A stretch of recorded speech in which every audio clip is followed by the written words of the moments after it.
देखिए मधु जी कोर्ट के भीतर हुआ है, तो मुझे लगता है कि हम लोगों ने आपत्ति जाहिर की है ज़रूर, पर ये चिंता की बात है। मतलब न्यायपालिका को जो लोग चलाते हैं और जो उसके स्टेक होल्डर हैं, मतलब जज हैं और जो अच्छे वकील हैं, जो अच्छे नहीं हो सके ज़िंदगी में वो भी वकील हैं, उन सबको भी इस पर बोलना चाहिए कि कोर्ट के भीतर अगर इस तरह की मारपीट की घटना हो तो बहुत दुखद घटना है। ये सिर्फ हमें मारा गया है, हमारे साथियों को मारा गया है, ये चिंता की तो बात है ही, लेकिन अदालत के भीतर जहां वो आखिरी सीढ़ी है जहां हम इंसाफ के लिए जाते हैं और वहां पहले से 100 लोग जमा हो, जज बन के हो, जज से पहले जज बन जाएं, ये कितना खतरनाक है। ये किसी के लिए भी खतरनाक है। क्या ये लोग अगर ये इतने रक्षक बन के आए हैं तो क्या ये गारंटी दे सकते हैं कि बाकियों के साथ ये इंसाफ़ी कर रहे हैं? क्या बहुत भला ऐसा हो रहा है? ऐसा तो हो नहीं रहा है ना। तो ये खतरनाक एक प्रवृत्ति है और इससे आप मीडिया को डराते जाएं। एक डरपोक मीडिया जो है ना वो लोकतंत्र को मार देता है, क्योंकि वो एक डरपोक मीडिया रहेगा, डरपोक पत्रकार रहेंगे तो जो मतदाता होता है, जो नागरिक होता है, वो भी मरा सा हो जाता है। उसको ताकत हमारी बातों से मिलती है। वो देखना चाहता है गणेश शंकर विद्यार्थी से बड़ा पत्रकार तो कोई नहीं हुआ, मोहम्मद मुनीस से तो बड़ा कोई पत्रकार नहीं हुआ। उन लोगों का कहना था उस दौर में कि पत्रकार को सत्ता के विरोध में होना चाहिए हमेशा। जिन लोगों ने अपनी पूरी ज़िंदगी लगा दी, जिन्होंने सांप्रदायिक सौहार्द के लिए जान मार दिए गए, गणेश शंकर विद्यार्थी कानपुर की सड़कों पे, उनका ये कहना था कि हमको सबके सरकार के विरोध में होना चाहिए। तब की बात है, आज़ादी से पहले की बात है। तब यह हम लोग उस परंपरा से आते हैं। कुछ कमियां ज़रूर होती हैं, हमारे अंदर सब है, लेकिन क्या हम मार दिए जाएंगे इस तरह से पकड़ के?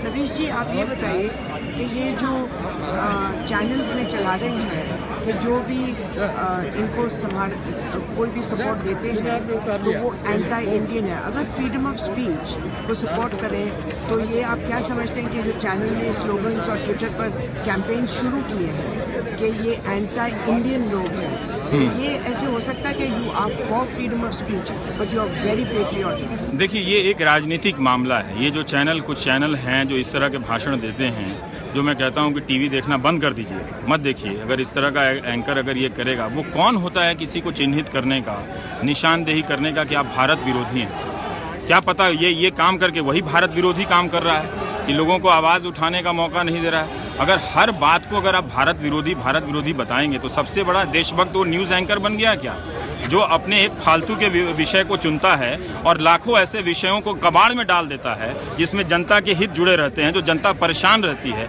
उसको छोड़ के और पत्रकारिता पे भाषण दे के ये भाषण दे रहा है कि कौन लोकतंत्र का विरोधी है, कौन देशभक्त है। तो ये दर्शक को समझना चाहिए कि वो आदमी जो आप पहचान कर रहा है कुछ लोगों का कि ये देशभक्त नहीं है, देशद्रोह है, तो ज़रा उसको देखते हुए वो याद तो करें ना कि आखिरी बार उसने कब लोगों के हितों पर बहस की है, कब उसने आखिरी बार उन जगहों पे गया है जहाँ पे लोग पानी के लिए तरस रहे हैं, कब वो आखिरी बार उन जगहों पे गया है जहाँ पे लोग इलाज के लिए मर रहे हैं। सिर्फ टाई कोट और एक कैमरा मिल जाए और प्राइम टाइम का स्लॉट मिल जाए और उस पर आप कुछ भी भाषण देने तो चलेगा नहीं ना। आप कर सकते हैं, लोकतांत्रिक आज़ादी। हम आपके लिए तो नहीं कह रहे हैं कि भाई आपको मार दिया जाना चाहिए या आपको देशद्रोही कहना चाहिए। हम तो अपने लोकतांत्रिक जगह से उसका अधिकार का इस्तेमाल करते हुए एक आलोचनात्मक पक्ष रख रहे हैं। ये भी दावा नहीं कर रहे कि हम अंतिम रूप से सत्य बोल रहे हैं। हम कौन होते हैं सत्य बोल रहे हैं? और जो भी इस दुनिया में दावा करे कि वो सत्य बोल रहा है, चाहे वो पत्रकार, अगर वो पत्रकार है तो कम से कम दर्शकों को तो थोड़ा एक बार अपनी कुर्सी से उठ के बालकनी में चले जाना चाहिए, वापस आके देखना चाहिए कि वो क्या बक रहा है। रमेश जी, आप ये क्या समझते हैं कि ये जो प्रोग्राम चलते हैं तो आप जनता को की मेंटल स्टेट क्या समझते हैं कि ये सबसे ज़्यादा टीआरपीज़ लेते होंगे? टीआरपी आती होगी, लेकिन मैं लोगों के बीच में जाता हूं और मुझे बड़ा भरोसा होता है। अगर आप कुछ दिनों के लिए सोशल मीडिया छोड़ दें और ये डिबेट टीवी देखना बंद कर दें, मैं जब करता था तभी मैंने लेख लिखा था ये जनमत की मौत का इंतज़ाम है। इसमें ओपिनियन नहीं बन रहा, तथ्य नहीं आ रहे, जानकारी नहीं है, दो धारणाएं हैं, आप अच्छी हैं, मैं बुरा हूँ, और दोनों के बीच में उन्हीं धारणाओं को लेकर एक नूरा कुश्ती चलती रहती है। तो इसमें क्या हो रहा है कि जो दर्शक हैं या तो वो आपके सपोर्टर बन सकते हैं, ज़्यादा से ज़्यादा वो मेरे सपोर्टर बन सकते हैं, उन तक कोई सूचना नहीं पहुंच रही कि ये हमारे आपके बीच में झगड़ा हुआ तो किसने पहले हाथ उठाया, किसने क्या बात की, उसका संदर्भ क्या है।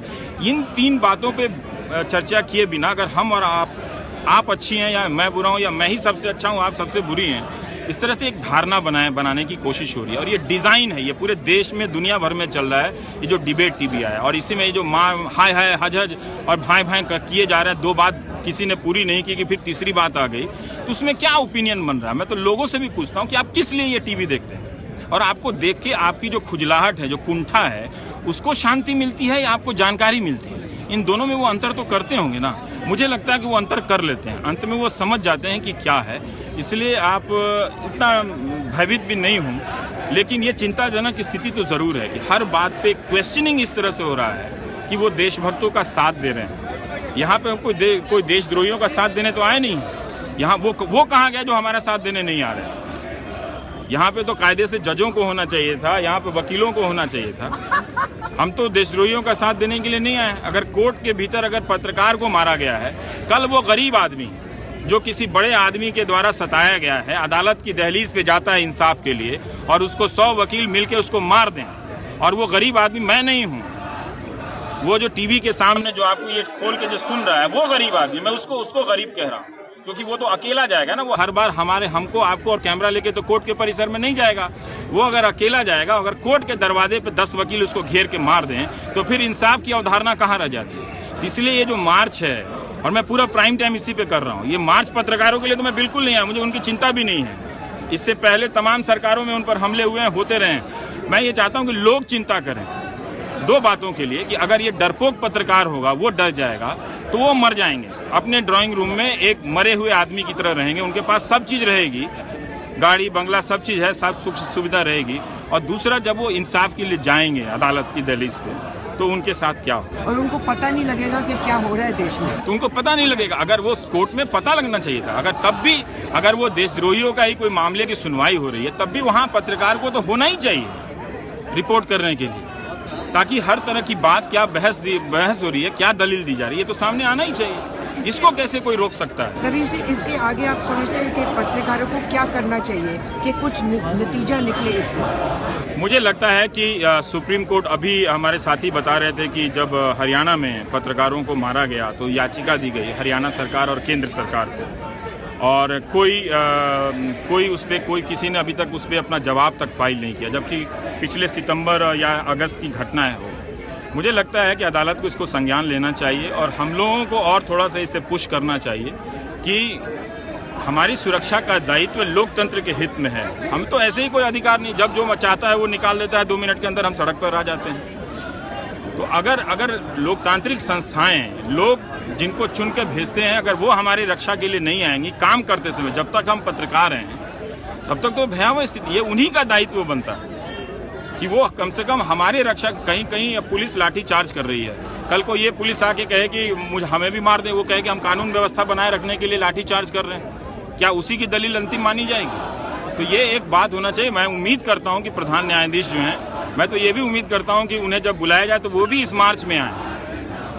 ये ज़रूरी है, क्योंकि कोर्ट के भीतर हुआ है, और ये सिर्फ पटियाला में नहीं हुआ, कुछ दिन पहले लखनऊ में हो गया, इससे पहले निर्भया केस के कांड में हो गया है। कोई तर्क है, दलील है, चल रही है। हमारी अदालतों ने इतना शानदार तरह से लोकतांत्रिक अधिकारों का साथ दिया है, तो उन्हें इस मामले में भी एक व्यवस्था करनी चाहिए कि ऐसा ना हो कि आप कोर्ट के भीतर पत्रकार को मारेंगे।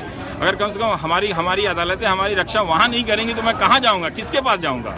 आज उन्हें बैरिकेड लगाए हैं कि हम सुप्रीम कोर्ट के पास नहीं जा सकते। अगर ये बैरिकेड तोड़ के आगे बढ़े, फिर तो वही लाठीचार्ज चलेगा।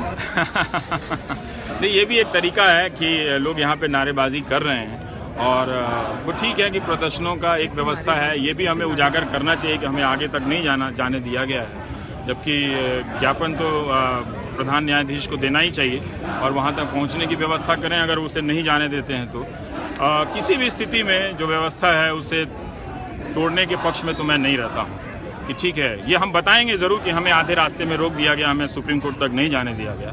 पर मैं उम्मीद कर रहा हूँ कि वो जो भयंकर वकील हैं, वो भी उस तरफ से जो अपनी गाड़ियों से इधर आ जाएं, हमसे बात करें, और इतना तो कहें कि कोर्ट के भीतर ये सब नहीं होना चाहिए, ये नहीं होना चाहिए। वो तो कचहरी के आज अंदर है, पैसे बना रहे हैं। हाँ, वो पैसे बना रहे हैं, पैसे हम भी बनाते हैं, सब किसी को अधिकार है पैसे बनाने का, लेकिन ये गलत हो रहा है। अगर ये लगातार एक के बाद एक होता चला जाएगा तो सब डर जाएंगे। मतलब नए पत्रकारों को भी क्या कहेंगे, हमें भी फैसला करते समय, बोलते समय। फिर एक व्यवस्था होनी चाहिए, कानून बनना चाहिए कि पत्रकार सिर्फ तारीफ करे, और मैं उसके लिए तैयार हूँ, मैं बहुत बढ़िया तारीफ कर सकता हूँ। सबसे पहले अगर किसी को शर्म है, किसी को तारीफ करने में, तो मैं तैयार हूँ, लेकिन कानून बन जाए संसद से कि जो भी पत्रकार बनेगा वो सिर्फ तारीफ करेगा। अगर आप सिर्फ तारीफ करेंगे हाँ। तो मैं आपकी लाइन बोलती हूँ कि बाहर के दर्शकों मत देखिए, क्योंकि फिर बुरा सिर्फ ये तारीफ करता है, तब वो अच्छा कि वो तब चले जाएंगे। तो कानून बना दीजिए ना कि आप पत्रकार हैं, आप सिर्फ जो भी सरकार रहेगी, जिस भी राज्य में, जिस भी केंद्र में, आप सिर्फ उसका गाना गाएंगे। गाइए गाना गाइए,